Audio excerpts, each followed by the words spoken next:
Pepsi, Coca Cola, KFC, Let's KFC. पूरी दुनिया के मुसलमान Genocide. 50,000 people have died. इन बड़े बड़े ब्रांड्स का बॉयकॉट कर रहे हैं। लेकिन क्यों? आखिर मुसलमानों के इस बॉयकॉट का फायदा क्या है? How effective are these boycotts? किस तरह इन कंपनीज को बॉयकॉट करने से फलस्तीन में किसी बच्चे की जान बचाई जा सकती है? See I literally cry every day. और इस बॉयकॉट से इजराइल को क्या फर्क पड़ता है? Give us the tools faster and we'll finish the job faster. असल में मुसलमानों की इस बॉयकॉट की स्टोरी यहाँ से नहीं, बल्कि आज से बहुत साल पहले दुनिया के एक बहुत बड़े लीडर नेल्सन मंडेला के साथ शुरू होती है, जिसने अपने मुल्क साउथ अफ्रीका को गोरों की गुलामी से निकालकर रेसिज्म के खिलाफ दुनिया की सबसे बड़ी कैंपेन perpetrators of racism. और उसे एक ऐसा स्टेट बनाया जहां व्हाइट, ब्लैक सबके लिए एक ही कानून हो, The human rights of all our citizens. जिसके बाद नेल्सन मंडेला पूरी दुनिया में फेमस हुए। और अमेरिका का ये ख्याल था कि वो नेल्सन मंडेला को भी बिल्कुल बाकी लीडर्स की तरह अपना एक पपेट लीडर बनाएगा। लेकिन नेल्सन मंडेला कोई आम लीडर नहीं था। वो इससे पहले 27 साल जेल में रह बहुत ही स्ट्रगल से यहाँ तक पहुंचा था, और उसे कंट्रोल करना कोई आसान काम नहीं था, क्योंकि जब नेल्सन मंडेला अपनी ताकत की पीक पर था, उनसे एक इंटरव्यू लिया गया Ladies and gentlemen, Nelson Mandela. जिसमें उन्होंने क्लियरली कहा कि ये जरूरी नहीं है कि जो अमेरिका का दुश्मन हो Their वो enemies हमारा भी दुश्मन हो। should be our enemies.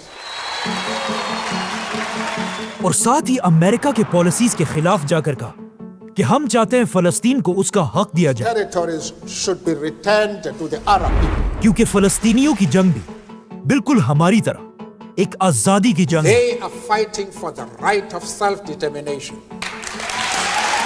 मतलब फलस्तीन के इशू पर Nelson Mandela super power America के खिलाफ अकेले खड़े हुए थे। लेकिन इस इंटरव्यू के साथ वो रुके नहीं, बल्कि इसके कुछ ही साल बाद साउथ अफ्रीका में नेल्सन मंडेला की वजह से दुनिया की एक बहुत बड़ी कॉन्फ्रेंस बुलवाई गई, वर्ल्ड कॉन्फ्रेंस अगेंस्ट रेसिज्म। इस कॉन्फ्रेंस के एजेंडा में बहुत सारी चीजें थी, जिसमें दुनिया का हर मुल्क इनवाइटेड था। इस कॉन्फ्रेंस का मकसद ये था कि दुनिया के हर जुल्म के खिलाफ मिलकर आवाज उठाई जाए, इंक्लूडिंग इजराइल का फलस्तीन पर जुल्म।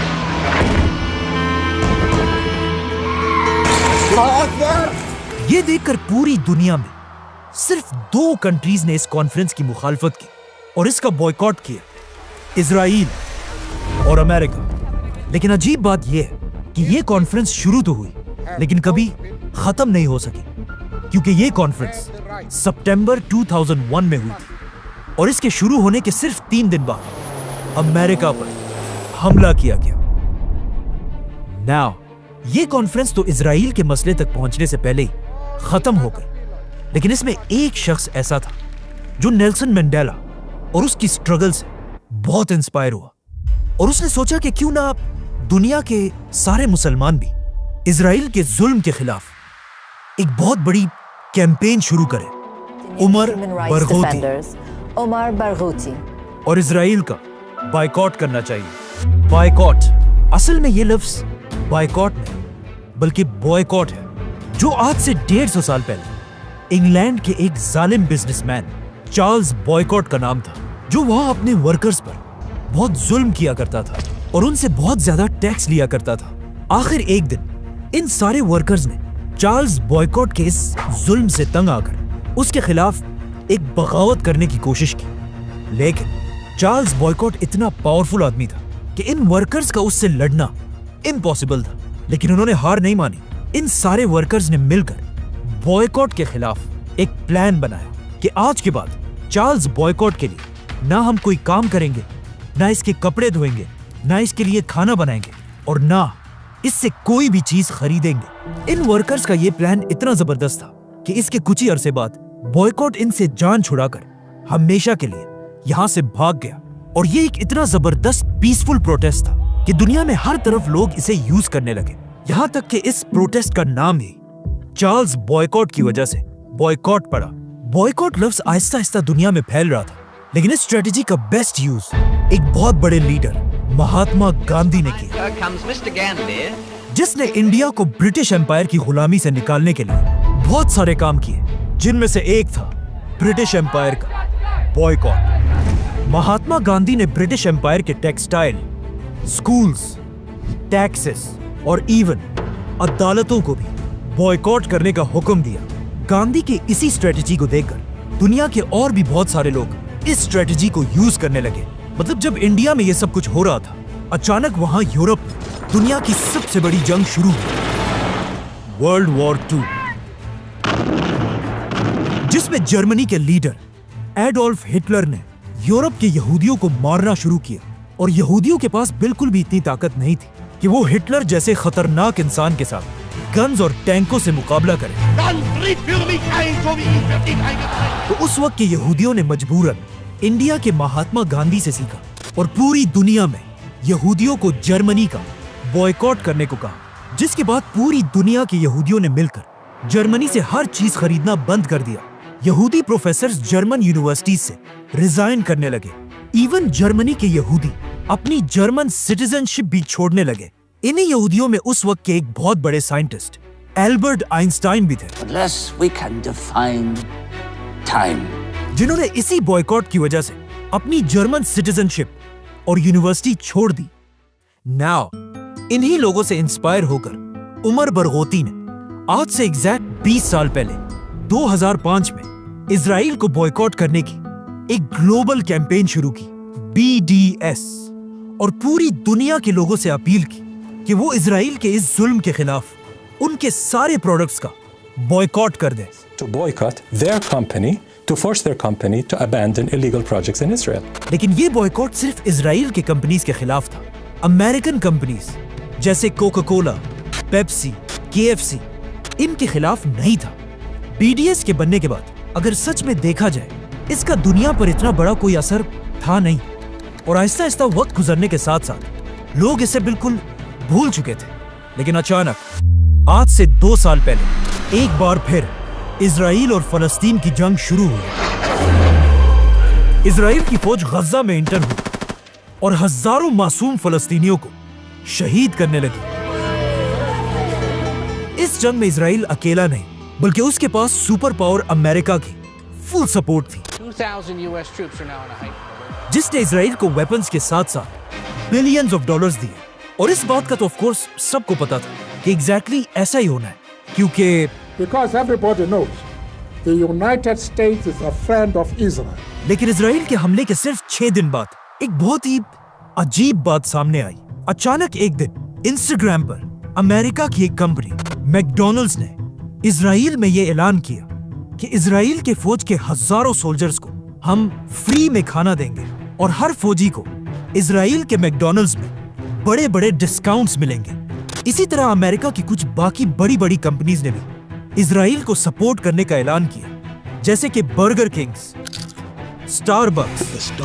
अब जब दुनिया के मुसलमानों और सोशल एक्टिविस्ट ने यह देखा कि इजराइल की फौज मैकडॉनल्ड्स के फ्री बर्गर खाकर मासूम फलस्तीनी बच्चों की जान लेती है और ऐसा करने के लिए उसे पूरी दुनिया का सपोर्ट हासिल है। I love Israel. I love Israel. और इवन मुसलमान लीडर्स भी इजराइल के इस जुल्म को रोकने के लिए कुछ नहीं कर रहे।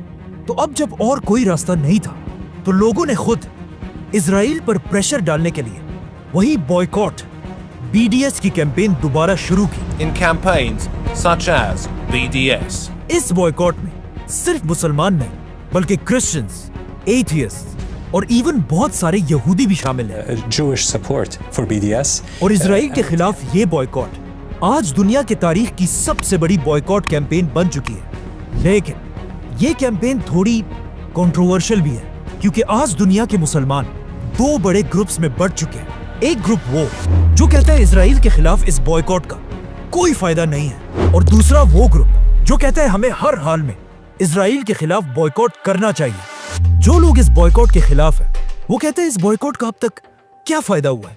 मतलब पिछले 2 साल से बॉयकॉट की ये कैंपेन चल रही है और इजराइल को इससे अब तक कोई नुकसान नहीं हुआ। इसके जवाब में बॉयकॉट वाले कहते हैं कि नुकसान हुआ है और बहुत बड़ा नुकसान हुआ है। और इसका सबसे बड़ा सबूत ये है कि इजराइल ने पिछले 2 सालों में इस बॉयकॉट की कैंपेन को रोकने के लिए मिलियंस ऑफ डॉलर्स खर्च किए, क्योंकि उसे पता है कि अगर मुसलमानों का ये बॉयकॉट खत्म हो गया तो इजराइल को बिलियंस का फायदा होगा। क्योंकि इस जंग के शुरू होने के बाद अब तक दुनिया की बड़ी बड़ी कंपनीज इजराइल को छोड़कर जा चुकी हैं, जिसमें सबसे बड़ी कंपनी का नाम है इंटेल। इंटेल ने इजराइल के साथ $25 बिलियन की डील इस जंग की वजह से खत्म कर दी है, और ये डील इजराइल की तारीख की सबसे बड़ी डील थी। सिर्फ यही नहीं, बल्कि इजराइल पर इतना प्रेशर है कि अब तक इजराइल में 46,000 कंपनीज बंद हो चुकी है। इस जंग से इजराइल के अगर पूरे नुकसान को देखा जाए तो वो कुछ $300 बिलियन बनते हैं, और इजराइल अब तक इस जंग में 66,000 फलस्तीनियों को मार चुका है। मतलब फलस्तीन के हर एक शख्स के शहीद होने से इजराइल को $5 मिलियन का नुकसान हुआ है। वेट, अगर इजराइल फलस्तीन पर इतना ही जुल्म कर रहा है तो लोगों को चाहिए इजराइल का बॉयकॉट करें, अमेरिकन कंपनीज का नहीं। पेप्सी, कोका कोला, KFC, ये सारी तो अमेरिकन कंपनीज हैं। इनका इजराइल के साथ क्या ताल्लुक है? ताल्लुक है अमेरिका के इन कंपनीज की इन्वेस्टमेंट के बगैर इजराइल की दुनिया में कोई औकात नहीं है। मतलब हर साल अमेरिका के इन कंपनीज की तरफ से इजराइल में बिलियंस ऑफ डॉलर्स इन्वेस्ट होते हैं, जिसकी वजह से इजराइल की पूरी गवर्नमेंट, फौज और इकोनॉमी चलती है। लेकिन अब मसला ये है कि अमेरिका की ये कंपनीज सिर्फ इजराइल में नहीं, बल्कि इजराइल से बाहर 57 इस्लामिक कंट्रीज में भी फैली हुई हैं, और दुनिया के 200 करोड़ मुसलमान हर दिन इन कंपनीज के प्रोडक्ट्स को यूज करते हैं। अब अगर पूरी दुनिया के मुसलमानों ने मिलकर अमेरिका के इन कंपनीज को वार्निंग दी कि या तो तुम्हारा बिजनेस दुनिया के 200 करोड़ मुसलमानों के साथ होगा, और या सिर्फ 1 करोड़ की आबादी वाले इजराइल के साथ, तो जब ये कंपनीज एक तरफ 200 करोड़ और दूसरी तरफ सिर्फ 1 करोड़ लोगों को देखेंगे तो इनके पास कोई ऑप्शन नहीं बचेगा, और वो अपनी सारी इन्वेस्टमेंट इजराइल से निकाल देंगे, जो शुरू हो चुका है। Several global companies have pulled out their operations from Israel. Starbucks has fired its CEO. McDonald's global sales are declining. Burger King is changing its name. KFC is closing branches. ये सब तो ठीक है, लेकिन अमेरिका की इन companies ने Pepsi, Coca Cola, KFC, McDonald's हमारे मुल्कों में लाखों लोगों को जॉब्स दी हैं, और अगर इन कंपनीज का बॉयकॉट किया गया तो इन लाखों गरीब लोगों की जॉब्स खत्म हो जाएंगी। मतलब इस बॉयकॉट से सबसे बड़ा नुकसान हमारे लोगों का ही होगा।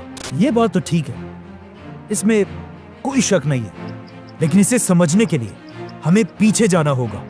वर्ल्ड वॉर 2 में एक वक्त ऐसा आया था कि जब जापान की एम्पायर ने चाइना पर हमला कर दिया था, और चाइना के लोगों पर बहुत जुल्म करके बहुत सारा इलाका फतह कर लिया था। ये एक ऐसा टाइम था कि जब चाइना एक बहुत ही कमजोर और गरीब मुल्क था। मतलब चाइना के अंदर दुनिया को बेचने के लिए कोई भी चीज नहीं बनती थी, और चाइना अपनी हर चीज बाहर की दुनिया से इंपोर्ट करता था। लेकिन जापान के इस हमले और जुल्म के बाद चाइना की आवाम ने एक फैसला किया कि आज के बाद हम अपनी जरूरत की हर चीज चाइना के अंदर खुद बनाएंगे। चाइना के इसी बॉयकॉट की वजह से आहिस्ता आहिस्ता लोग खुद हर चीज बनाने लगे, जिसे आगे जाकर एक बहुत ही फेमस नाम मिला, मेड इन चाइना, जो आज पूरी दुनिया में फैला हुआ है। तो मतलब ये बात बिल्कुल सही है कि आज अगर अमेरिका की कंपनीज का बॉयकॉट किया गया, उससे लाखों लोगों की जॉब्स तो जाएंगी, लेकिन क्या पता बिल्कुल चाइना की तरह हम भी खुद इन कंपनीज को छोड़कर अपनी खुद की कंपनीज बनाने लगे, जो आहिस्ता आहिस्ता इस बॉयकॉट की वजह से हो भी रहा है। मतलब इजराइल के इस बॉयकॉट के बाद पाकिस्तान में कोका कोला के मुकाबले में कोला नेक्स्ट एक बहुत बड़ी कंपनी बन चुकी है। और ये सिर्फ पाकिस्तान में नहीं, बल्कि पिछले 2 सालों से मलेशिया में लोग अमेरिका की कंपनी स्टारबक्स को छोड़कर अपनी लोकल कंपनी ZUS कॉफी की तरफ जाने लगे, जिसकी वजह से ZUS कॉफी ने मलेशिया में अब तक सिर्फ 2 सालों में 360 ब्रांचेस खोली है। इसी तरह इजिप्ट में लोग KFC को छोड़कर बजूका फ्राइड चिकन खरीदने लगे, जो अब इजिप्ट से बाहर एक ग्लोबल ब्रांड बनने लगा है। ऊपर तुर्की में KFC की सारी ब्रांचेस, 500 ब्रांचेस बिल्कुल बंद हो चुकी हैं, और उसकी जगह लोग एक लोकल ब्रांड CTR चिकन को प्रमोट कर रहे हैं। और इंडोनेशिया में भी KFC की जगह CFC ने ले ली है। मतलब अमेरिका के इन कंपनीज के बॉयकॉट से जो लाखों जॉब्स खत्म हो रही हैं, उधर at the same time in local companies के ताकतवर होने की वजह से हजारों नई जॉब्स क्रिएट भी हो रही हैं जिसका हमारे मुल्कों को ज्यादा फायदा है। चलो ठीक है, मान लिया कि इस बॉयकॉट का बहुत फायदा है, लेकिन फिर तुम लोग सिर्फ पेप्सी, KFC, मैकडॉनल्ड्स मतलब सिर्फ बर्गर और चिप्स का क्यों बॉयकॉट कर रहे हो? अमेरिका की हर कंपनी का बॉयकॉट करो, आईफोन, माइक्रोसॉफ्ट, फेसबुक और इवन यूट्यूब का, जहां लोग इस वक्त ये वीडियो देख रहे हैं, इसका भी बॉयकॉट करो। ये बात जो लोग करते हैं, इससे क्लियरली पता चलता है कि इन्हें बॉयकॉट्स की हिस्ट्री के बारे में बिल्कुल नहीं पता, क्योंकि दुनिया में कभी भी ऐसा बॉयकॉट नहीं हुआ जिसमें लोग दुश्मन के हर चीज का बॉयकॉट करें। मतलब महात्मा गांधी की एग्जाम्पल लेते हैं। जब उन्होंने द ग्रेट ब्रिटिश एम्पायर के खिलाफ बॉयकॉट किया तो गांधी ने उनके कपड़ों, नमक, अदालतों और स्कूल्स का बॉयकॉट किया, लेकिन गांधी ने कभी भी ब्रिटिश एम्पायर के रेलवेज, मेडिसिन, लेटर्स भेजने की सर्विस, ब्रिटिश पोस्ट ऑफिस का बॉयकॉट नहीं किया, क्योंकि उन्हें पता था कि ब्रिटिश एम्पायर की इन चीजों को हथियार की तरह इस्तेमाल करके हम उन्हें ज्यादा नुकसान पहुंचा सकते हैं। इसी तरह जब आइंस्टाइन ने हिटलर का बॉयकॉट किया, उसने अपनी जर्मन सिटीजनशिप, यूनिवर्सिटी और लेक्चर्स सब छोड़ दिए, लेकिन कभी भी जर्मनी की टेक्नोलॉजी का बॉयकॉट नहीं किया और आखिर तक जर्मनी के साइंटिस्ट के साथ कनेक्टेड रहे। Which means बॉयकॉट का मतलब कभी भी ये नहीं होता कि जाहिलों की तरह हर चीज का बॉयकॉट किया जाए, बल्कि सिर्फ उन चीजों का बॉयकॉट किया जाए जिससे हमें फायदा और दुश्मन को नुकसान हो। इन शॉर्ट, मुझे इन सारे बातों के बाद यही लग रहा है कि इस बॉयकॉट की मिसाल ऐसी ही है कि अगर कोई शख्स मुझे मारने के लिए मेरे सर पर क्लाशिनकोव रखे और मैं उससे लड़ने के लिए सिर्फ एक पत्थर उठाऊं, ये बात बिल्कुल सही है, लेकिन मेरा पॉइंट ये है कि अगर कोई शख्स मुझे मारने के लिए मेरे सर पर क्लाशिनकोव रखे और मेरे पास कोई और ऑप्शन ना हो, तो मैं उससे लड़ने के लिए एक पत्थर भी ना उठाऊं। Subscribe.